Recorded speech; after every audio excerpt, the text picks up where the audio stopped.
Halo teman-teman, hari ini kita bakal ngobrol tentang salah satu bahasa pemrograman yang paling terkenal, yaitu C++. Jadi, C++ itu awalnya diciptakan oleh Bjarne Stroustrup pada tahun 1979 di AT&T Bell Labs. Nah, Bjarne ini terinspirasi dari bahasa pemrograman Simula, yang dikenal sebagai bahasa pertama yang mendukung konsep Object Oriented Programming atau OOP. Simula ngenalin konsep penting seperti classes dan inheritance. Tapi masalahnya adalah Simula kurang optimal untuk aplikasi yang membutuhkan performa tinggi.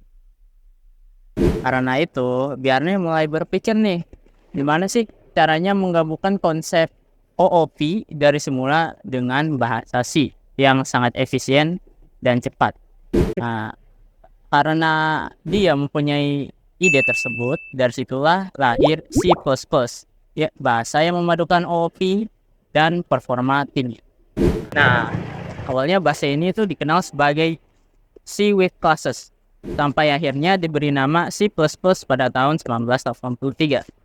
Nama itu diambil dari simbol plus di C, yang awalnya C menjadi C++, yang artinya adalah peningkatan.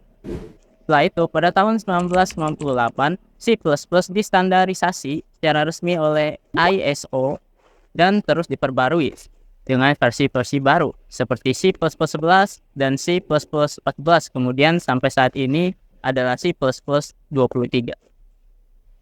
Nah, sejak saat itu, C++ jadi salah satu bahasa yang banyak dipakai, terutama di bidang game development, sistem operasi, dan aplikasi real-time. Kombinasi antara efisiensi bahasa C dan fleksibilitas Object-Oriented Programming atau OOP menjadikan C++ tetap kuat dan relevan sampai sekarang. Nah, setelah kita bahas sedikit tentang sejarahnya, sekarang kita bakal masuk ke proyek kode yang sudah kami siapkan. Di sini teman kami akan menjelaskan fungsionalitas dan struktur dari kode tersebut. Oke, sekarang kita langsung aja pindah ke layar VS Code-nya. Oke, sekarang kita sudah di VS Code-nya dan yang pertama kita harus lakukan adalah mengimport library. Itu ada 3 library yang harus kita import. Yang pertama adalah IOStream untuk input atau output ke terminal, ya cin, cout. Selanjutnya ada fstream supaya kita bisa menulis dan membaca file, dan string. Setelah itu kita tambahkan using interface std agar kita tidak perlu repot-repot menulis std.2.2. Selanjutnya ada fungsi yang kita namai sebagai menghitung nilai rata-rata, yang di dalamnya terdapat variabel bernama jumlah siswa untuk jumlah mahasiswa yang bakal kita input, dan jumlah nilai untuk berapa nilai yang kita butuhkan dari setiap mahasiswa. Ada nilai untuk nilai yang bakal kita input satu persatu, dan sum nilai untuk ngejumlahin semua nilai yang masuk, dan tentunya ada string ya untuk nama mahasiswanya. Setelah itu ada mengambil input dari user. Kita tanya ke user, bro, kita mau masukin berapa banyak mahasiswa dan berapa nilai yang mau lo input. Setelah itu kita bersihin dengan sistem CLS agar tampilannya itu bersih ya.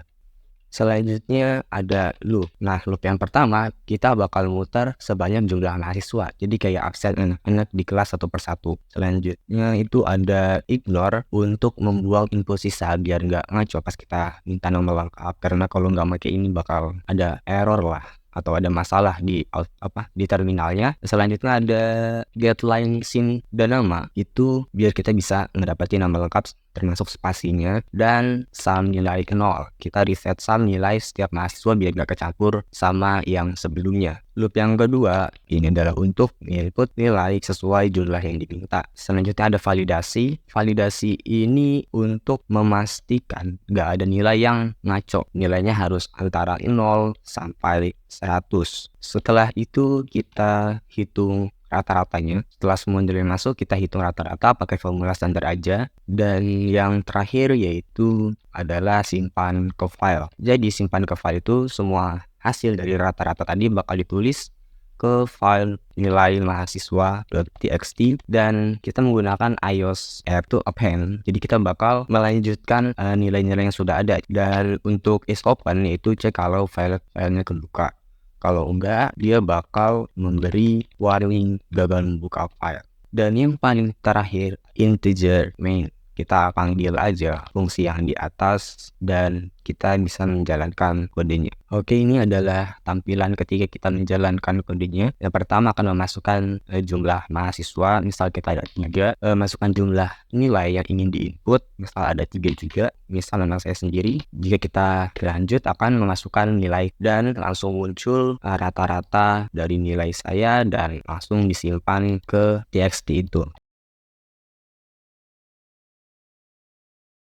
Oke, jika kita sudah menginput semuanya, kita bisa lihat di bagian file. Di sini ada nilai mahasiswa.txt yang tadi sudah kita input.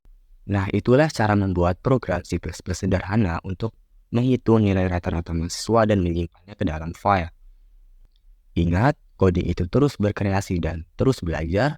Semoga ini bermanfaat dan selamat coding. Jangan lupa untuk like dan subscribe. Maksudnya semangat terus belajar. Sekian dari kami. Saya Muhammad Eka Saifullah. Saya Syahrial Ahmad Yusuf. Saya Muhammad Farid Rizky Feriawan. Kami bertiga undur diri. Terima kasih.